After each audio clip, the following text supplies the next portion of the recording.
Welcome to another edition of Dolphins in Depth, a podcast brought to you by the Miami Herald. I'm Miami Herald columnist Omar Kelly, and I'm bringing you right now my Herald colleague, Barry Jackson, who is joining us in the depths of free agency for the NBA and the NHL. Barry does everything, covers everything for the Miami Herald, and has done so for 30 years, Barry? Almost 40, if you can believe it. I'm older than dirt, apparently. No, you're not. You're not aging. You are not. You are a man who has not aged a minute from the time I met you as an intern in 1994. Yes. Thank you. That's long time. Barry, today I wanted to, with training camp right around the corner, expected to start on July 23rd. Veterans are right now doing their off-season training on their own, vacationing, spending a little family time. But when training camp kicks off, the one aspect that I absolutely love, Barry, are the position battles. You know, training camp is my favorite time of the year. It's action that they cannot hide from us. We get to see who's developing, who's not developing. And we also get to see who are some of these projected starters and whether or not they can pass the sniff test, Barry. Last year, Liam Eichenberg basically lost his starting job because Christian Wilkins beat him up too much during training camp, stole his confidence like the Grinch. Isaiah Wynn came in there and secured the starting spot. And Liam eventually worked his way into the starting lineup again. But this is going to be some very heated position battles, especially on the interior of the offensive line. But that's not where I want to start, Barry. I would actually like to start at the running back position because even though I have the highest level of respect for Raheem Mostert, who at a Pro Bowl season set franchise records for touchdowns, I am not going to sit here and pretend that this man isn't in his 30s and that there isn't a young, talented player like Devon Achane who is back there and probably could take that lead back role from Raheem, especially if you consider the Dolphins might want to preserve Raheem for later on in the season.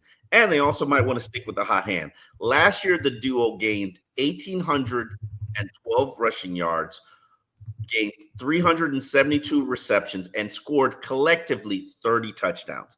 1,800 rushing yards by two backs. Obviously, the Dolphins had one of the best running games in the NFL last season.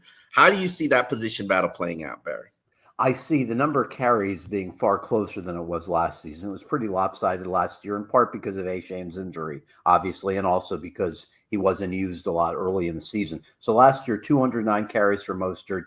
Achane was at 103. I would say this year they would probably be comparable. Even though we all make a big deal over who starts, I don't think it's going to make a big difference in this case because I see comparable workloads for both. I see Mostert continuing to start sort of as a McDaniel tip of the cap respect thing, but I don't think it's going to make a lot of difference because I think we're going to see similar carries and probably similar production for both. I would never predict a decline for Raheem Mostert because he's such a unique player, Omar, in terms of not having a lot of tread on the tires throughout his 20s and still able to have this unique skill set that he has and his speed into his 30s. It's impressive. It's unusual. And until we see those skills diminish, I think you and I and everyone should always give him the benefit of the doubt that he's still going to have that same skill set. Because remember, very few players in NFL history have been able to sustain this kind of per carry average, close to 5 per carry, as he has this long into his career. That should never be understated. But at the same time,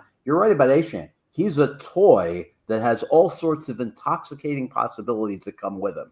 And not only because of the absurd 7.8 per carry average last season and the speed, but also because of his capabilities in the passing game, which we might see more of this year. No? Yeah, definitely. Last year Raheem had 550 offensive snaps and Achane had 300.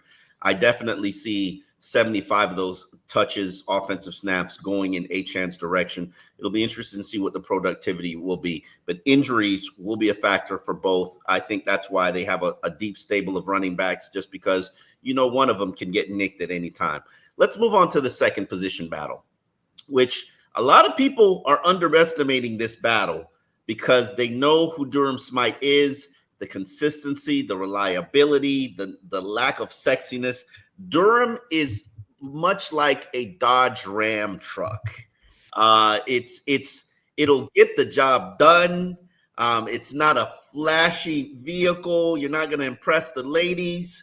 You know what? It's going to haul some stuff. It's going to get you where you need to go. Where do you see the Durham Smythe Jonnu Smith battle, Barry? I see Smythe not playing quite as much as a year ago, and I think they had to over rely on him. Even though obviously he's always reliable, not flashy, consistent blocker. I just think there was too much of a workload for him last year, and it obviously hurt you in the sense that you didn't have a seam threat or a yards after catch threat like Jonnu Smith gives you. So I think we're going to see more two tight end sets. That should be obvious. And I think we're going to see slightly less of Durham. To me, his snap count should not be in the 70 to 80% range, which it was last year. He played 76% of Miami's offensive snaps last year. To me, it should be more along the lines of where he was the previous 3 years, which was 45%, 62%, 57%. All of those, of course, were during the Mike Gesicki years when the two buddies were teammates. So I think it'd be good to see Durham go back to that number as opposed to mid-70s. Jonnu Smith also play in the 50s, and the two of them playing together, I would hope at least a dozen snaps a game. And obviously, as you know, Omar, unlike the Gesicki years, now you have Jonnu Smith, who is a legitimate blocker, not a great blocker, but certainly a serviceable blocker. Absolutely. So teams now won't know who's going to go out into a pass pattern, who's going to stay in and block when you use two tight end sets. And I think Jonnu Smith is just going to be such a help to Tua as a safety valve in the passing game. When teams are playing cloud coverage, when they're playing two safeties deep, when Tyreek and Jalen are bottled up, you now have someone who can get open underneath in Jonnu Smith, who's the best in the league, along with George Kittle among tight ends in yards after catch. So obviously you need him on the field. So I see a fairly even balance between the two. The question is, do you value Jonnu Smith's skills in the passing game so much that you significantly reduce Durham Smythe's playing time, or do you think he does too many of the little things and the dirty work well to make him go from 76% to 35% in snaps? To me, it really comes down to where Jonnu Smith is in his blocking. I think that there are certain packages that I absolutely see. There's film cut up where you can have from Atlanta and Tennessee and New England where they run a tight end screen to Jonnu Smith, and he's just upfield for 12 yards. And I'd love that as an outlet play for the Miami Dolphins, especially in the two tight end set. So instead of having a running back out there on the wing, you have a tight end who just, fakes like he's blocking and immediately is out in the screen game.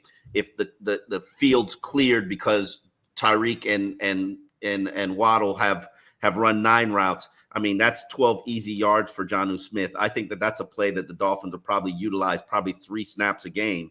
Now, what I will say about that is I think it could be him taking some Ingold snaps.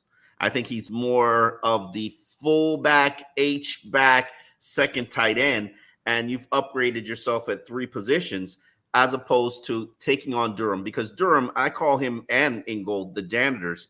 They just cleaned up so much of pass protection issues for Tua, and they were underutilized in what they did. However, the Dolphins were very adamant we need more of a weapon in the pass catching standpoint. We need more ability to attack the seam.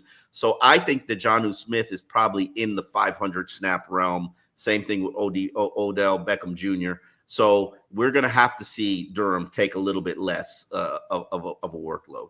Yeah, I agree with that. Ingold obviously has great value still at the goal line in 3rd and short, but I think because of Jonnu Smith, as you just mentioned, you can put him on the boundary, you can put him in the slot. I think we're going to see fewer of those Alec Ingold matched up on the boundary with someone, which you always see and you're like, what? Where is this coming from? No matter how many times you see it, you're still a little surprised when you see your fullback go out wide, and the play has been decently effective. We've seen it some early in games. Probably not going to see as much of that now that Jonnu Smith is around, now that Odell Beckham is around. But I just think the combination, we'll get back to the position battles in 1 second, but I was going to make the point that the combination of Odell Beckham and Jonnu Smith should give Tua so much more comfort level in this offense, so much more ability to deal with situations where they're in a lull, where they've gone 3 or 4 straight drives of 3 and outs. That should not happen this year with those 2 players available as safety valves when Tyreek and Jalen are bottled up, at least in my view.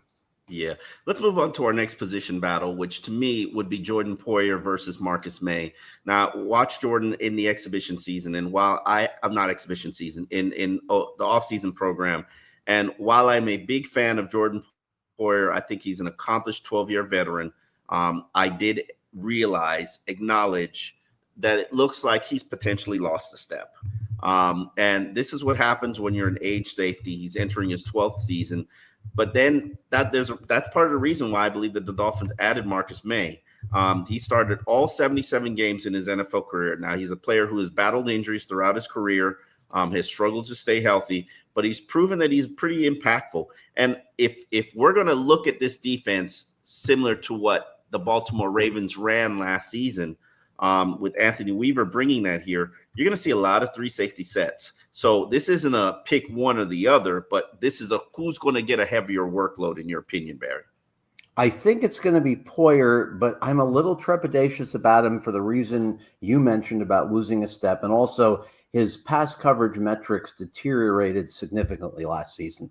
102.9 passer rating against, 45 targets, 33 were caught for 349 yards, gave up a touchdown. Now, there's been a steady decline in his coverage metrics over the last 3 years, or over the last 2 years, I should say. 2 years ago, he was just exceptional with a passer rating allowed under 20. But last year was a clear decline, which happens, obviously, with age. He turned 33 in April. So even though he's had a long and distinguished career, and he's been one of the NFL's better safeties for a decade, I'm still a little hesitant, only because of the decline in pass coverage we saw last year, plus losing of the step. As far as Marcus May goes, it's unique, as you've noted, that every game he has played in the NFL, he has started, all 77 of them. Last year, passer rating against for New Orleans was 69.7, which is great defensively, but it's misleading in this regard. He had 15 targets against them. Of those, 11 were caught for 166 yards, which is 15.1 per average. So that's not great. But the reason why his passer rating against was so good last year was because he had 2 interceptions, no touchdowns allowed. So that sort of skews it in the sense that he gave up reception to the majority of passes thrown to him, but he did have 2 picks on the 15 targets. Year before, passer rating against was 96.3 against him. He allowed a TD, no interceptions. So these are 2 guys who in coverage probably are no longer top half of the league in pass coverage, but they're skilled, savvy veterans, established starters, good communicators. I think we're going to see both of them a lot. I would lean more toward Poyer starting, but I think playing time could end up being comparable. And also, how much do you think we're going to see 3 safety looks, Omar, from Anthony Weaver? I think you're going to see 3 safety looks a lot. And in fact, I think Javon Holland might be my nickel on third down packages and the 2 safeties in the back end. No disrespect to Kader Kohu, but he's got a lot to prove. Javon has proven that he can play that nickel position in college. It'll be interesting to see how they utilize that. Whether they're, hell, they might have Jalen Ramsey play nickel, depending on the opponent. So I'm curious to see how this whole thing plays out. But Marcus May, I have not seen him practice yet. He's still battling a shoulder injury that he's overcoming. But when they step on the field, that's the one thing. It'll be clear.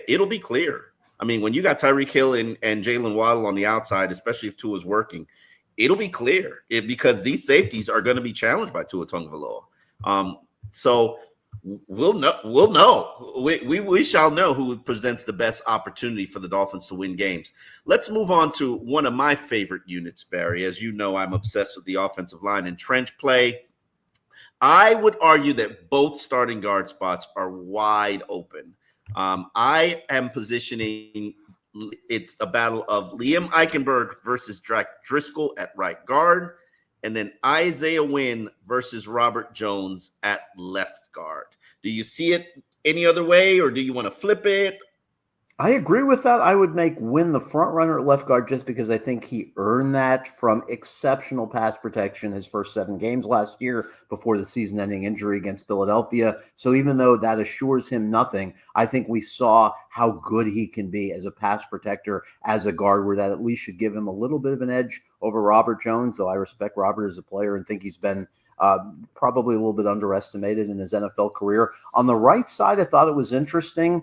that Butch Barry, during his media availability, talked about Jack Driscoll's feet as an asset that really impressed him. I think the Dolphins view Driscoll as a starting caliber player. I don't think they brought him in here just as an eighth guy. Now, does that mean he beats out Liam? Not necessarily. I think it's a very competitive battle that definitely could go either way. But I think Eichenberg has shown enough where you say if you have to start him inside at guard or even at center against a defense that's not elite, I think, I don't want to say get by because that sort of insults him, but I do think that he's serviceable, which is sort of a funny word because it's like a half compliment, right?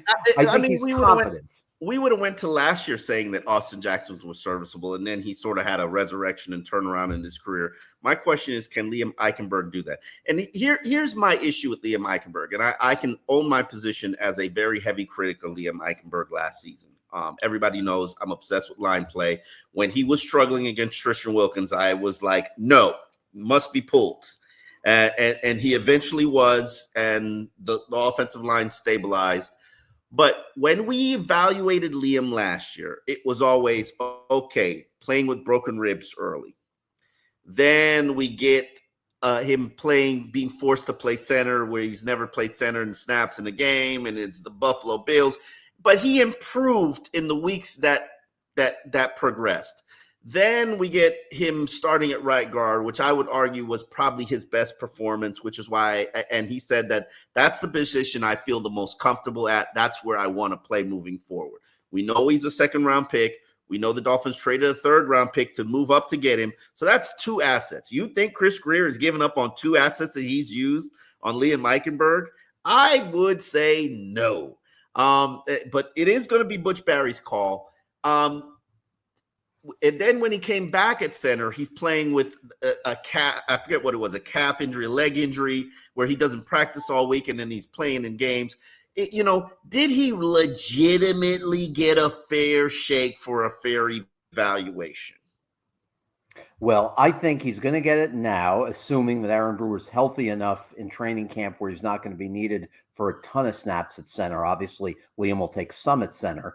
But I think he's gone in his NFL career from liability, which is what he clearly was as a tackle early in his career, to being a decent guard where, to me, there was no one on the street that you could say with certainty, whether it was Greg Van Roten or someone else, that you could say with certainty would be better than Liam Eichenberg. I think he's reached that point in his career where he's put enough good work on tape, or at least competent work on tape, where you can feel some comfort level playing him. Now, obviously, he was exposed playing center against Buffalo, especially the October 1st game. If you put him at center against real powerhouse defensive tackles, he's going to struggle. But I think as a guard, you can certainly get by with him. And it's interesting because of the glaring needs that the Dolphins had after the first wave of free agency. We would have pointed to number 3 receiver, defensive tackle, which was number 1 on your list. Obviously, you and I both wanted Calais. You were the ringleader for that.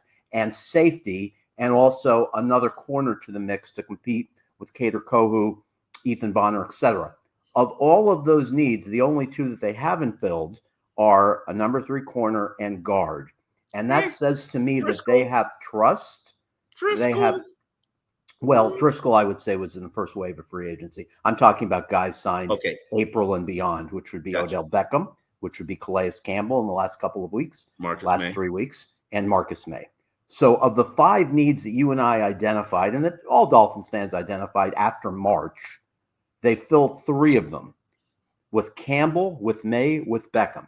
It's interesting to me they have not filled corner, which to me says either they have in mind you're thinking of using May and Poyer as your safeties and Holland and nickel if Kohu does not rebound from his struggles last year. And the other position they haven't filled is guard, which to me says they believe they have enough at right guard with Liam or Driscoll, and they can get by at that position without pursuing any of the free agents still on the street. So to me, that's telling, and I'm with you. It's too soon to give up on a player that you traded a future second-day pick for to move up 8 spots to get, which is exactly what they did for Liam when they moved from 50 to 42 in the trade with the They were Giants so to get him. convicted and convinced that he was going to be a good NFL player. Absolutely. Chris Greer, his history says, I'm not giving up on these players. And the one thing that I will say about Liam is, because I do talk to the players in the locker room, and if they had given up on Liam, you would know it. And the players have not given up on Liam yet. He still has a level of respect inside that locker room. I just think it's been unfortunate that he has not played to the level of what the expectation was. Now, let me throw you a little curveball. One to invest in, Liam or Robert Jones? That's interesting. Both are in the final years of their contract. Yeah. I would not make commitments long-term to either yet. I'd want to see how both of them play. I would see the upside is clearly higher with Liam based on draft pedigree, based on being a long-term starter at Notre Dame and not giving up a sack, based on being a second-round pick compared to an undrafted free agent. But Rob Jones is someone I would want to keep around, assuming he doesn't regress this year, because he has value as a 7th or 8th offensive lineman. If you need to put him in as a starter for 2 or 3 games, you're likely not going to get embarrassed. So I would plan on both being around into the future if you can get both on reasonable deals, which there's no reason why you shouldn't be able to.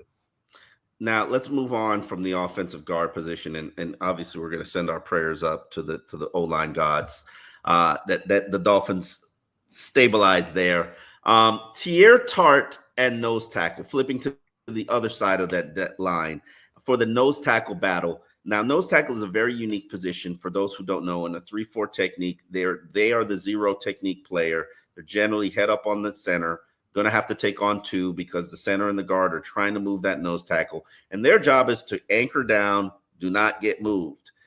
Very difficult position to play. Tier Tart has started 36 games the past 4 years. Former FIU product. Last year, he produced 24 tackles and 1 sack and 340 snaps. Benito Jones, who the Dolphins had here initially as an undrafted player that they invested in, he eventually left the nest, went out and became a starter for the Lions. Started 15 games last year, contributed 26 tackles and 1 sack and 567 snaps. Now, the hope is that you'll have 2 on the roster, I believe. But the hope is that one guy can carry a 400 snap workload and be very reliable in your base package. Who would you put your money on, Barry?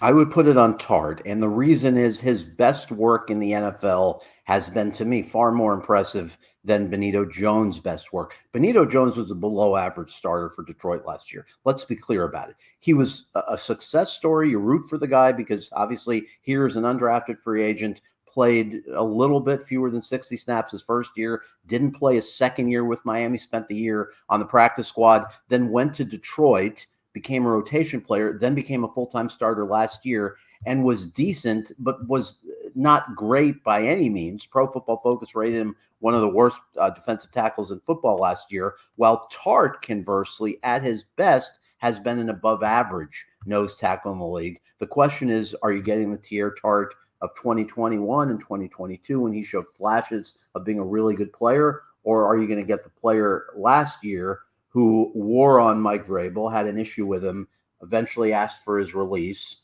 didn't play as well? That's the question. I think we're going to see a motivated Tier Tart because he's going to want to get paid. He's going to want to excel in his hometown. So I would make him the front runner for the nose tackle snaps. Question is, how often are we going to see a 3-man line with Sealer, Campbell, and Tart? Do you think we're going to see a lot of that in Anthony Weaver's defense? Remember last year, so there were 7 games where Raekwon Davis started with Sealer and with Wilkins.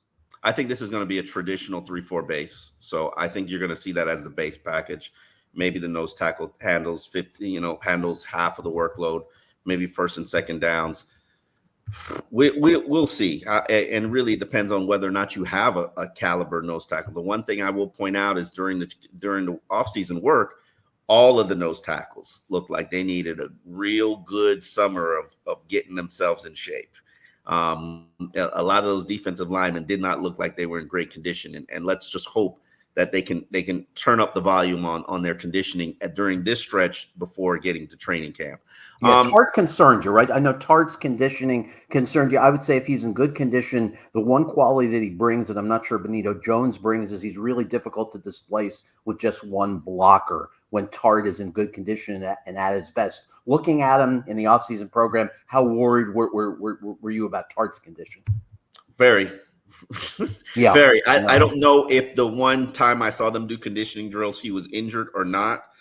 We never got a chance to catch up with him and speak to him. He did have one day of missing mini camp practice because of an injury, but it wasn't good. And it wasn't good on not just his end. I mean, we're not talking about Christian Wilkins level conditioning with these guys or Zach Sealer, and I say this, and I'm trying not to be disrespectful, because all 5 of these guys that they signed to minimum base contracts, $1.8 million, $2 million, 1-year deals. These are all guys who would be back end of the roster players anywhere else, players that you could potentially find on the waiver wire once teams cut to 53. Before they added Calais Campbell, I was very concerned about that defensive line. Now I'm a little bit less concerned because Calais is here, Zach is here, and we'll figure out the rest. But I will say this, the conditioning of all of those defensive tackles, it was not good. And yes, it was OTAs in May and June. Let's just hope that they're all taking Ozempic and losing weight and getting themselves in great shape. So it's going to be an interesting training camp for those guys. I wanted to get into one of these battles, which I didn't even expect to be a legitimate battle. We all know that the Dolphins added Jordan Brooks to basically replace Jerome Baker. But David Long, who finished the season as the team's leading tackler with 113 tackles last season, even though his packages were somewhat limited before Andrew Van Ginkel got injured, I think he's got legitimate competition from Anthony Walker, who I would argue probably was a top 5 veteran player who had made an impression on me during training camp. This is a guy I did not know much about from his history throughout the league. He's Miami Pace product. His father's a coach in the community.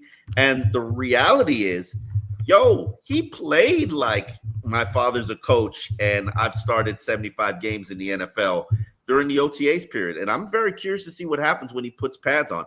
I'm projecting right now, this might be a legitimate competition between David Long Jr. and Anthony Walker.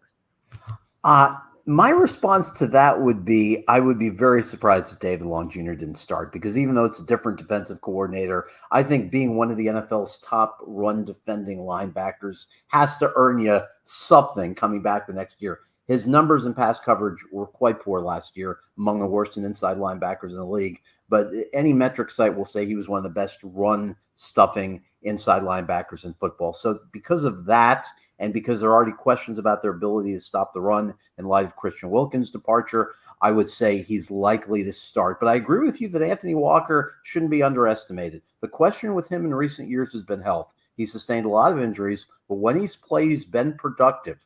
12 games last year, all starts for the Browns, 2 fumble recoveries, 4 fumbles, 4 pass breakups. The problem has been just myriad of injuries, arthroscopic knee surgery last December, a series of injuries before that.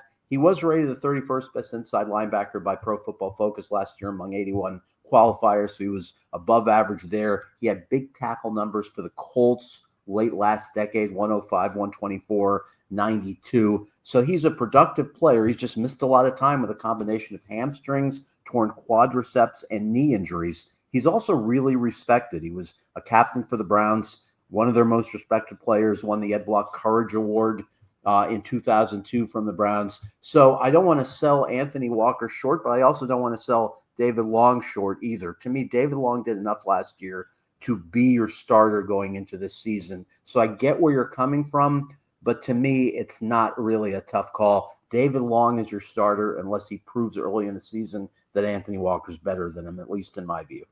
Yeah, honestly, this could be a Raekwon Davis, who was the Landon Roberts situation. Yes.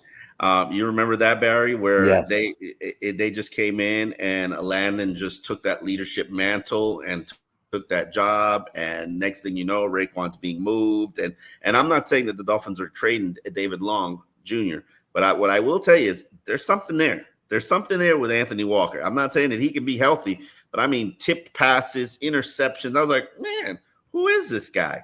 So I'm very interested to see how this plays out with the Dolphins.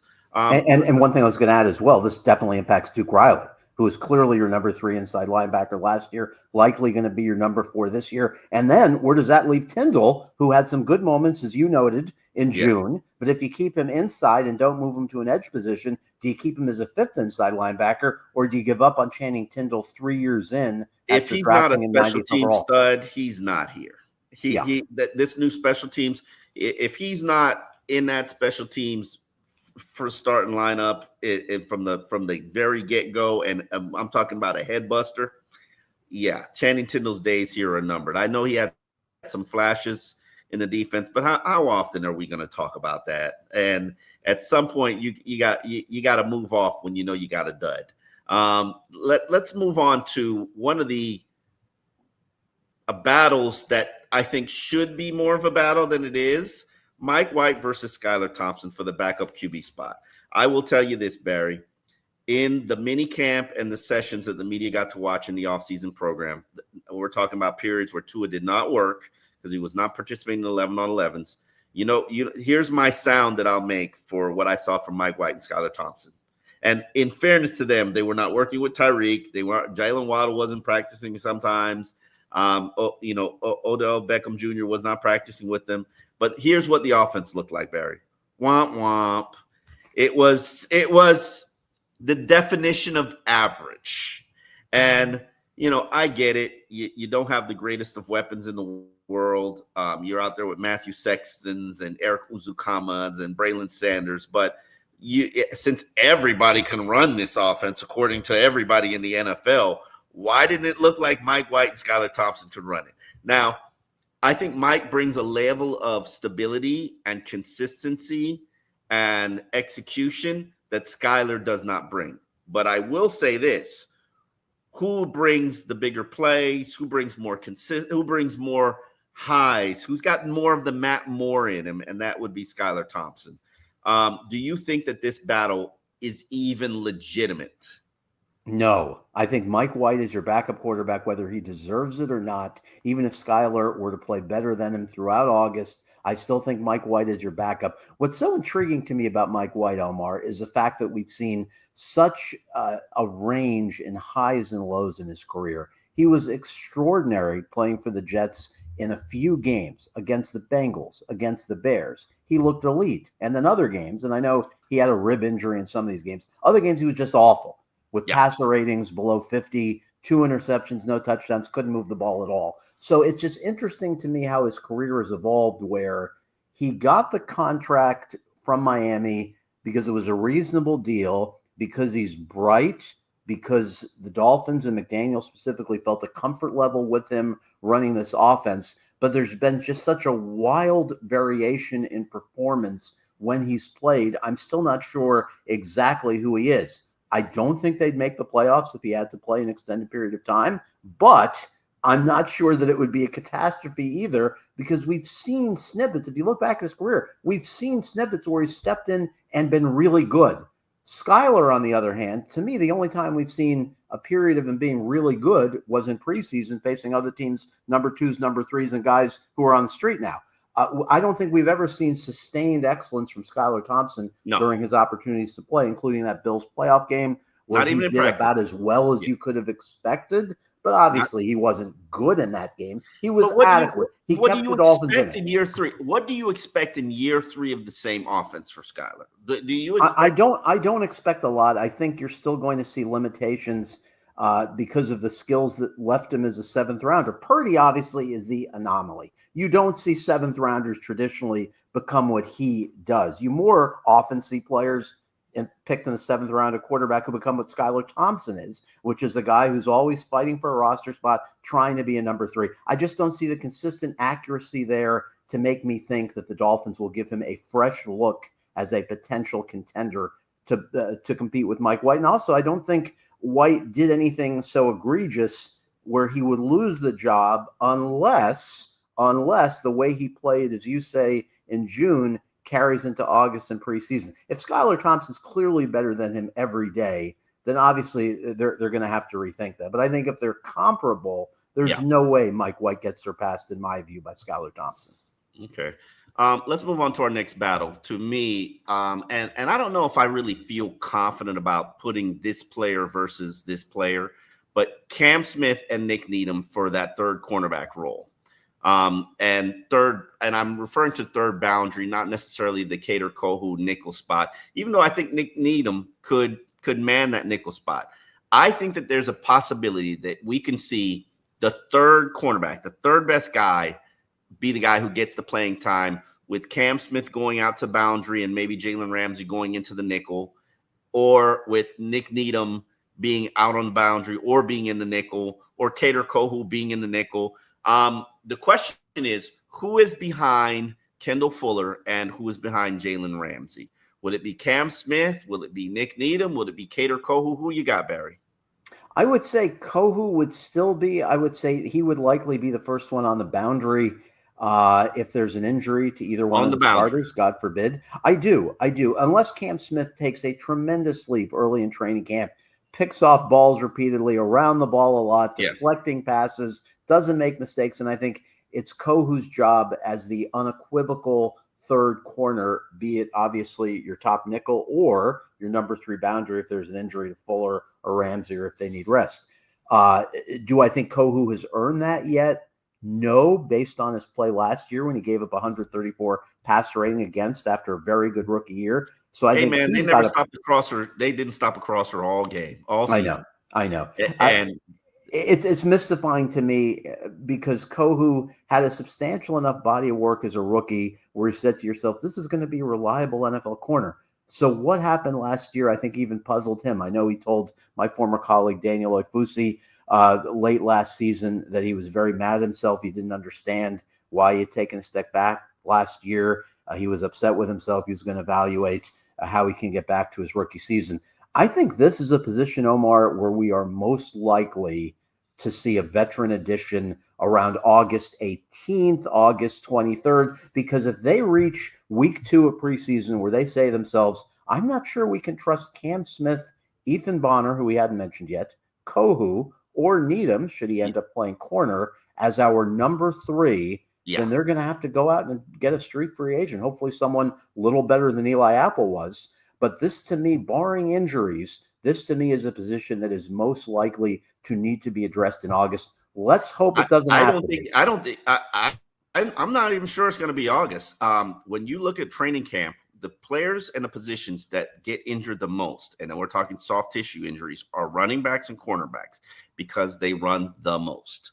And I don't think their depth is very good at cornerback. Now, let's hope Cam Smith plays well, and let's hope Ethan Bonner takes that next step and shows you he's ready to contribute and help you on special teams, and Nick Needham becomes the player that he once was early in his career before the Achilles injury. But to me, if I'm addressing one position before we open camp, it would be cornerback. Now, I don't do that now for this reason. I like your thinking in terms of it's a need, but the reason I don't do it now is this reason. I want to see Cam Smith and Ethan Bonner get every possible boundary snap just to see how good they are. And obviously you want to give Needham some work there too because of the rust of coming back from the Achilles 2 years ago. Kohu, we know what he can do on the boundary and nickel. It's mixed, as we've talked about. But I want to see Cam Smith and Bonner get so much work on the boundary. I don't want to give any of those snaps early on in camp to an Eli Apple type, which you would have to do if you sign someone in July. So let it play out, see what you have in Cam Smith and Bonner, and then in mid-August, if you don't like what you have, then go on the street and find your newest Eli Apple.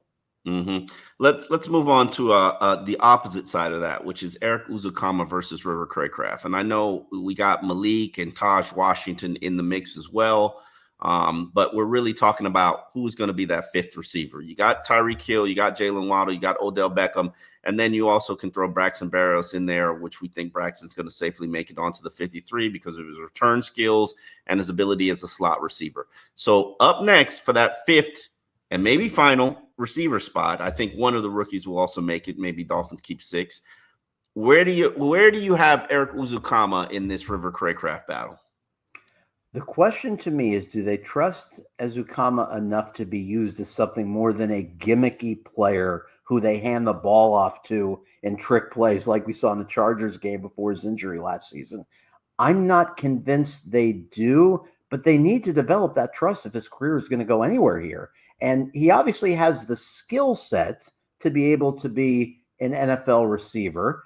The question is, can he master the playbook enough, which he admitted was a question in his first year. That should not be a question year 3. Heck, he had all of last season to study it when he was sidelined with a neck injury from late September on. So obviously, I don't even know that Craycraft would argue this. Azukama, was a more well-regarded talent coming into the league. You would think he would seize the job, but Craycraft is so reliable, knows the offense better than virtually anyone on the team, excluding the quarterbacks, that you just have to give him the slight edge just because of the institutional knowledge and the fact that McDaniel trusts him. And the majority of his catches have gone for first downs. Even though it's a limited number, most go for first downs. So to me, this is fascinating. To me, it's all about, has Azukama mastered the playbook enough, and does he make enough plays in camp where Wes Welker and Mike McDaniel agree this guy needs to play in 4 receiver sets? You would lean how on this? I would lean in River Craycraft's direction, primarily because 2 things. One, Tyreek Hill took him as the first receiver taken in his wide receiver draft last year, which means they had a draft where they split up the team between wide receivers, and it was on a point system. And Tyreek knew that River would do all the little dirty work that would accumulate the points that he needed to win. And then the second reason is something to Brian Hartline, who was a receiver coach and offensive coordinator with the Ohio State Buckeyes. Something he said to me during his playing career with the Dolphins, and one time, and it's never left me. He basically said, what's the difference between the guys who make it and the guys who don't, primarily in positions.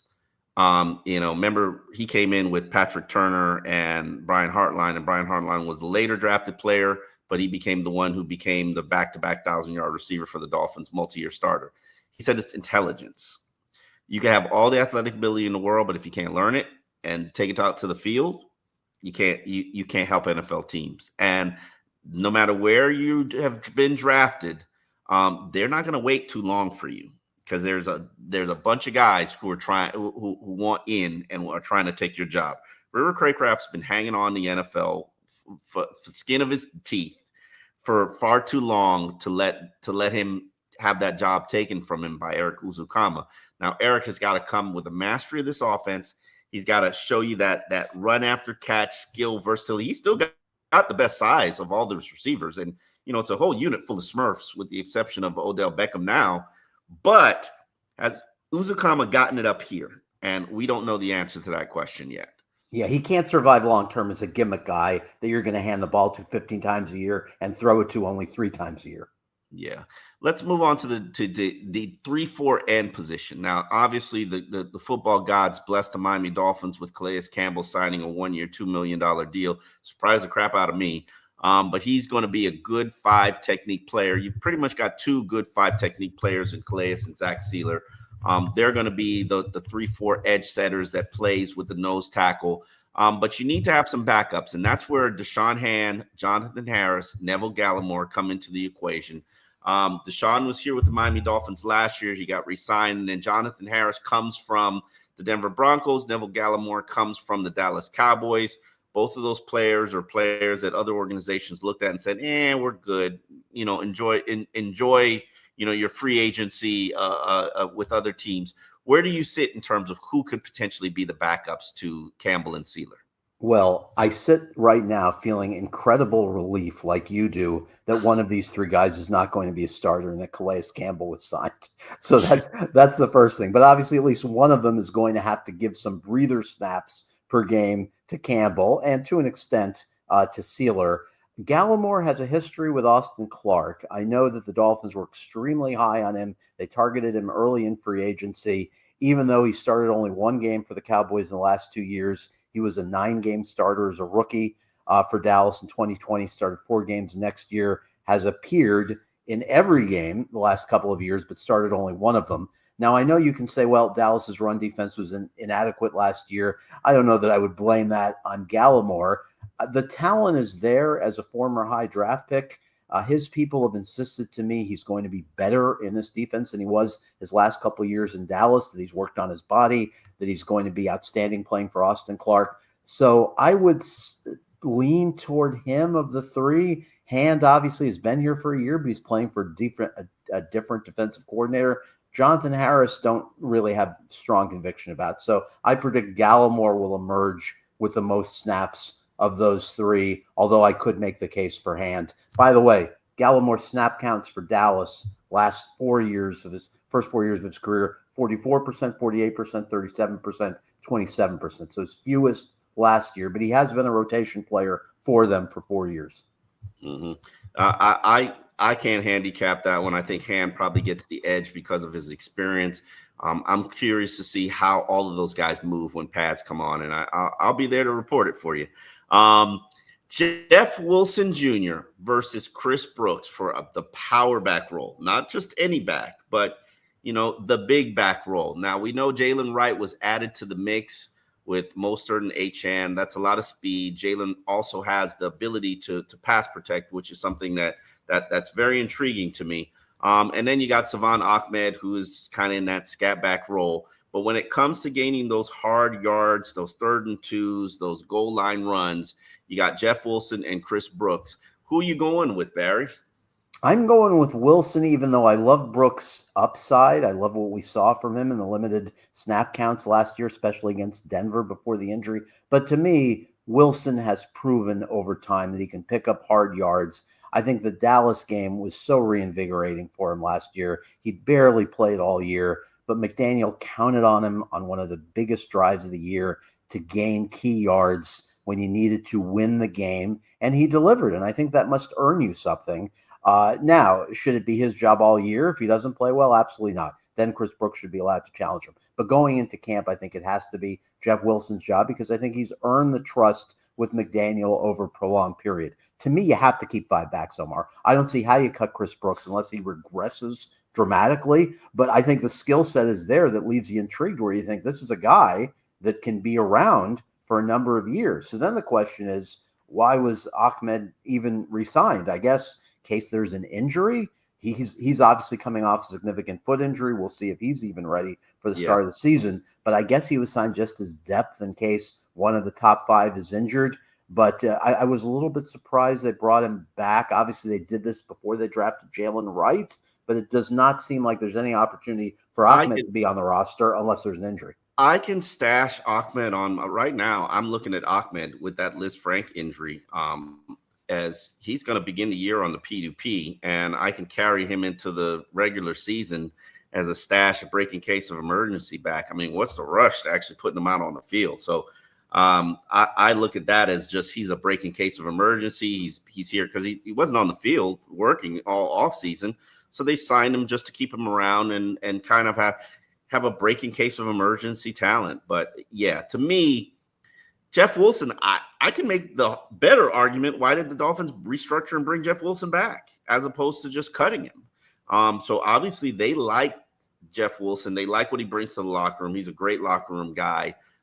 He's a talent who, 1 foot out the league, 1 foot in the league. So I think, and when I watched him during the offseason program, hard runner. When I say hard, I mean he was running hard. He looked like a man. Him and Julian Hill were 2 guys that you can clearly say these guys, they know where they stand on this roster, and every day they are going to maximize their opportunities and try to ensure that they're here moving forward. So it'll be interesting to see all of these battles during training camp. Is there anyone that I missed, Barry? Do you think that there's a battle out there that I'm not overlooking? No, I think we've covered everything as far as starters. I guess it'll be interesting to see if they keep 4 tight ends. At this point, you would say they'd have to, with obviously Smythe, Jonnu Smith, Julian Hill, who they've invested time in, and the Kansas City player Fortson, who played well in his limited opportunities in the passing game. He's a guy who can high point the ball. So I guess it's going to be interesting to see if they keep 4 tight ends, which is more than a lot of teams keep. But at this point, they probably have to unless Hill or Fortson doesn't play particularly well in training camp. Yeah. Well, that's our latest edition of the Miami Herald's Dolphins in Depth. We will be back every Monday. Training camp starts on July 23rd. They're going to be distributing training camp tickets. It's available July 8th. So make sure you go to Ticketmaster to get your Dolphins training camp. No access without a ticket. For Omar Kelly and Barry Jackson, we say see you next Monday.